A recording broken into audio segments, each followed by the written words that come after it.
اللہم صلی علی محمد وآلہ وإطراتہ بعدد کل معلوم لک۔ تمہید ابو شکور سالمی، خاصہ دوم کی کتاب، اور یہ عقائد کے حوالے سے، علم الکلام کے حوالے سے۔ اس کا چوتھا باب نصاب میں شامل ہے، اور یہ صفات الہیہ کے حوالے سے ہے۔ اللہ تعالیٰ کی صفات کے حوالے سے یہ باب ہے۔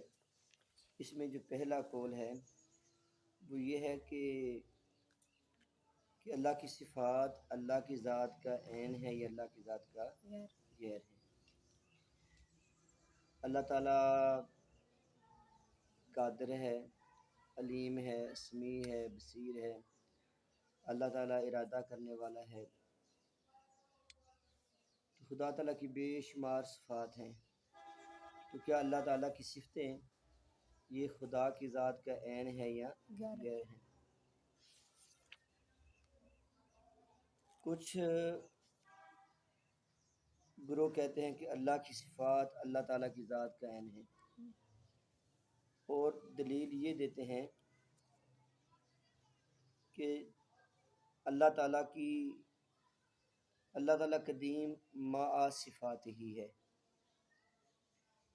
قدیم، اللہ قدیم ہے، مع صفات، اپنی صفات کے ساتھ قدیم ہے۔ تو جب بھی ہم لفظ ساتھ بولتے ہیں تو ساتھ کا مطلب ہوتا ہے لفظ مع، قدیم مع صفات ہی۔ جب لفظ مع یعنی ساتھ آتا ہے، اس سے یہ چیز سامنے آتی ہے کہ یہ دو الگ الگ چیزیں ہیں۔ جیسے میں کہتا ہوں کہ میں آپ کے ساتھ ہوں، اس کا مطلب ہے میں کچھ اور ہوں، آپ کچھ اور ہیں۔ قدیم مع صفات ہی سے یہ پھر چلے گا کہ ایک تو خدا اور ہے اور خدا کی صفات کچھ اور ہیں۔ تو اللہ تعالیٰ قدیم ہے اور اللہ کی صفات بھی قدیم ماننا لازم ہے، اور یہ بات درست نہیں ہے۔ کچھ لوگ کہتے ہیں کہ جو اللہ کی صفات ہے اللہ کی ذات کا غیر ہے۔ اگر اللہ کی صفات کو اللہ کی ذات کا غیر مانیں تو خدا تعالیٰ کو ہم صفات سے عاری مانیں گے کہ اللہ تعالیٰ اس صفت سے خالی ہے، تو یہ بھی بات درست نہیں ہے۔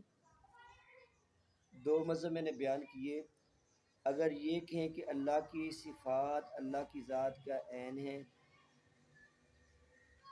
تو یہ بھی درست نہیں، کیونکہ اس سے صفات کا قدیم ہونا لازم ہے۔ اور اگر کہیں کہ اللہ کی صفات اللہ کی ذات کا غیر ہیں تو یہ بھی درست نہیں۔ اس سلسلے میں اہل سنت کا یہ موقف ہے کہ اللہ تعالیٰ جو صفات باری ہیں نہ ذات ہیں اور نہ غیر ذات، بلکہ یہ اس کی صفات ہیں۔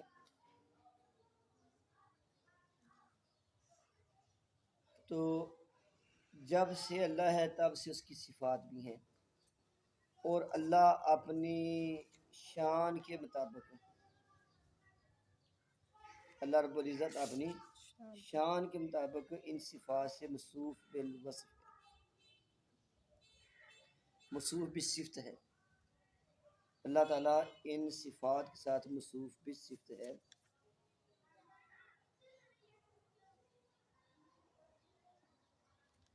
تو صرف یہ بات سمجھے کہ صفات باری کو ہم خدا کا غیر بھی نہیں مانیں گے، عین بھی نہیں مانیں گے۔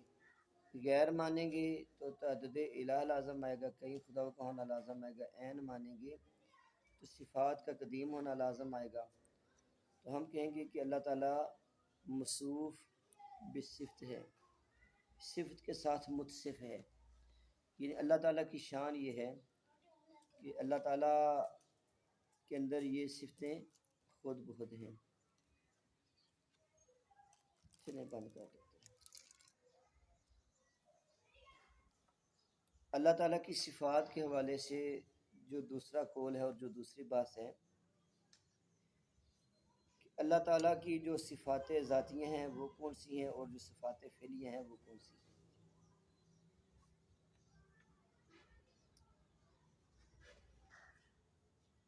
امام ابو الحسن اشعری اشاعرہ جو ہیں وہ یہ کہتے ہیں کہ اللہ کی 8 صفتیں ہیں جو ذاتی ہیں، اور ان کے علاوہ باقی جتنی صفات ہیں وہ فعلی ہیں۔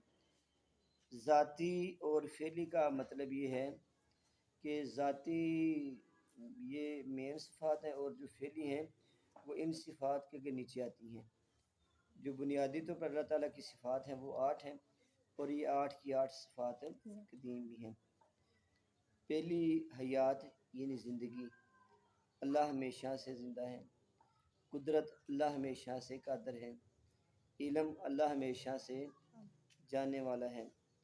سمع، اللہ ہمیشہ سے سننے والا ہے۔ بصر، اللہ ہمیشہ سے دیکھنے والا ہے۔ ارادہ، اللہ تعالیٰ جب بھی کوئی ارادہ کرتا ہے تو کام اس کے ارادے کے مطابق پایا تکمیل تک پہنچتا ہے۔ اور قدم، قدم کا مطلب ہوتا ہے کہ اللہ تعالیٰ کی ذات قدیم ہے، یعنی ہمیشہ سے ہے۔ اس کے علاوہ جتنی بھی صفات ہیں وہ قدرت اور علم کے تحت ہیں، اور وہ حادث شمار ہوتی ہیں، قدیم شمار نہیں ہوتی۔ ایک ہے متکشفہ، یہ کرامیہ ایک فرقہ تھا، کرامیہ فرقے کی آگے ایک شاخ ہے۔ وہ کہتے ہیں کہ نہیں، جو صفات ذاتی ہیں نا وہ 5 ہیں: حیات، قدرت، علم، سمع اور بصر۔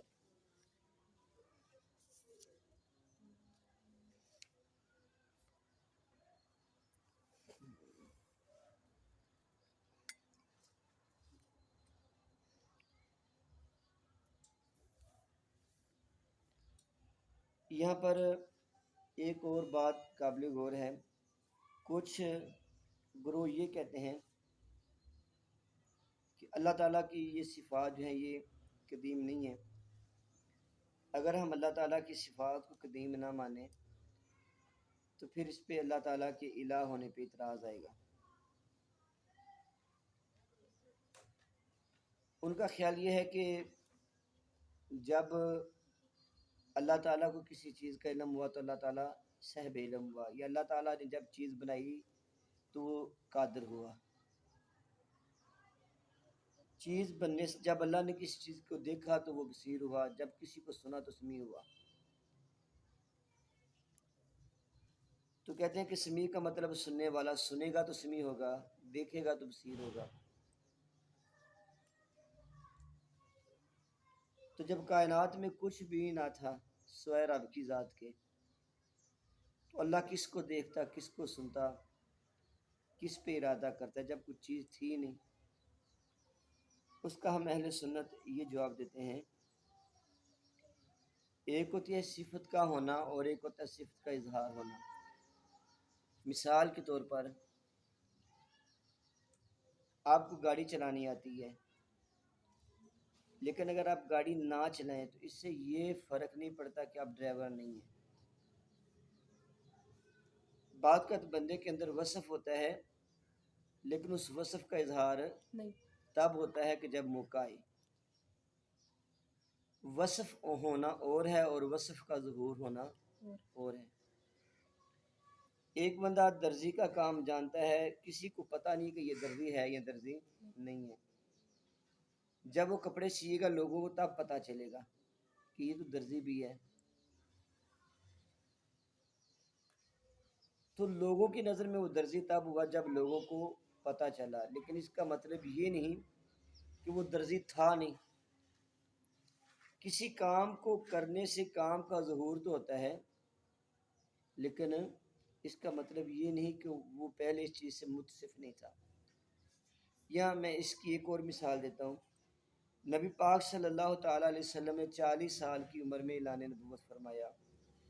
اب اگر بندہ یہ کہے کہ حضور کو 40 سال کی عمر میں نبوت ملی تو یہ ان کا کہنا غلط ہوگا۔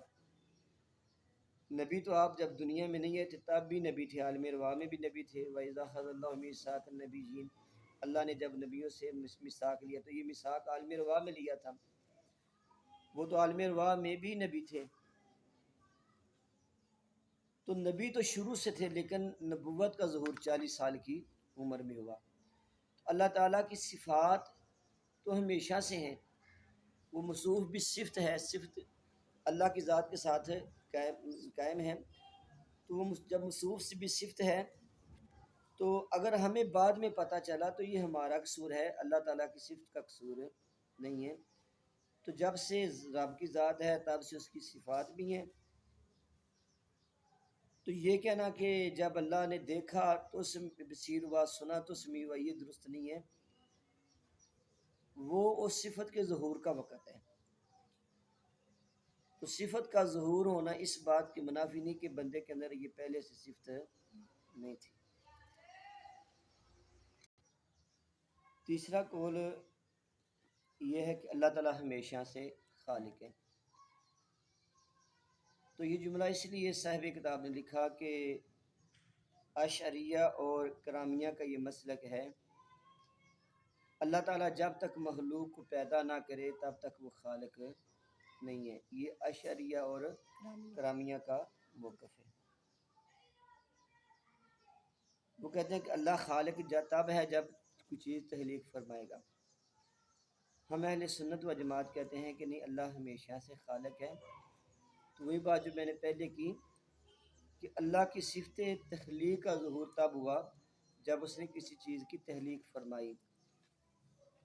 تو صفت کا ظہور تب ہوا ہے، لیکن اللہ تعالیٰ کی صفت خالقیت پہلے سے ہے۔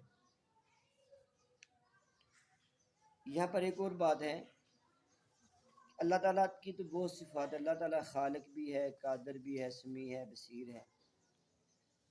تو کیا یہ جو اللہ تعالیٰ کی صفات ہیں، کیا اللہ تعالیٰ ایک وقت میں ایک کام کرتا ہے، پھر دوسرے وقت میں دوسرا کام کرتا ہے، تیسرے وقت میں تیسرا کام کرتا ہے؟ ظاہر ہے بندہ ایک وقت میں ایک ہی کام کرتا ہے۔ ایک وقت میں اللہ تعالیٰ تخلیق بھی فرما رہا ہو اور ایک وقت میں سن بھی رہا ہو، دیکھ بھی رہا ہو، رزق بھی کر رہا ہو۔ تو کچھ متکلمین کے گروہ یہ کہتے ہیں کہ اللہ تعالیٰ ایک وقت میں ایک ہی کام کرتا ہے، جب وہ تخلیق فرما رہا ہے تو صرف تخلیق فرما رہا ہے۔ تو یہ بات شان الوہیت کے خلاف ہے، کیونکہ اس میں پھر ہمیں یہ ماننا پڑے گا کہ کبھی اللہ تعالیٰ مصروف ہو جاتا ہے اور کبھی اللہ تعالیٰ فارغ ہوتا ہے۔ تو اللہ تعالیٰ کو فارغ اور مصروف سے متصف کرنا یہ انسانوں کی صفات ہے کہ انسان کیونکہ مصروف ہونا یا فارغ ہونا ان کا تعلق وقت سے ہے، اور اللہ تعالیٰ وقت سے اور اوقات سے پاک ہے۔ تو جب اللہ تعالیٰ اس چیز سے پاک ہے تو اللہ تعالیٰ شغل اور فراغت یا مصروف اور فارغ ہونے سے ان اوصاف سے بھی پاک ہے۔ تو پھر سوال کا جواب یہ ہوگا کہ اللہ تعالیٰ کی شان یہ ہے کہ اللہ تعالیٰ ایک ہی لمحے میں جس طرح کے چاہے وہ کام سر انجام دینا چاہے دے سکتا ہے، ہر چیز اس کی قدرت میں ہے۔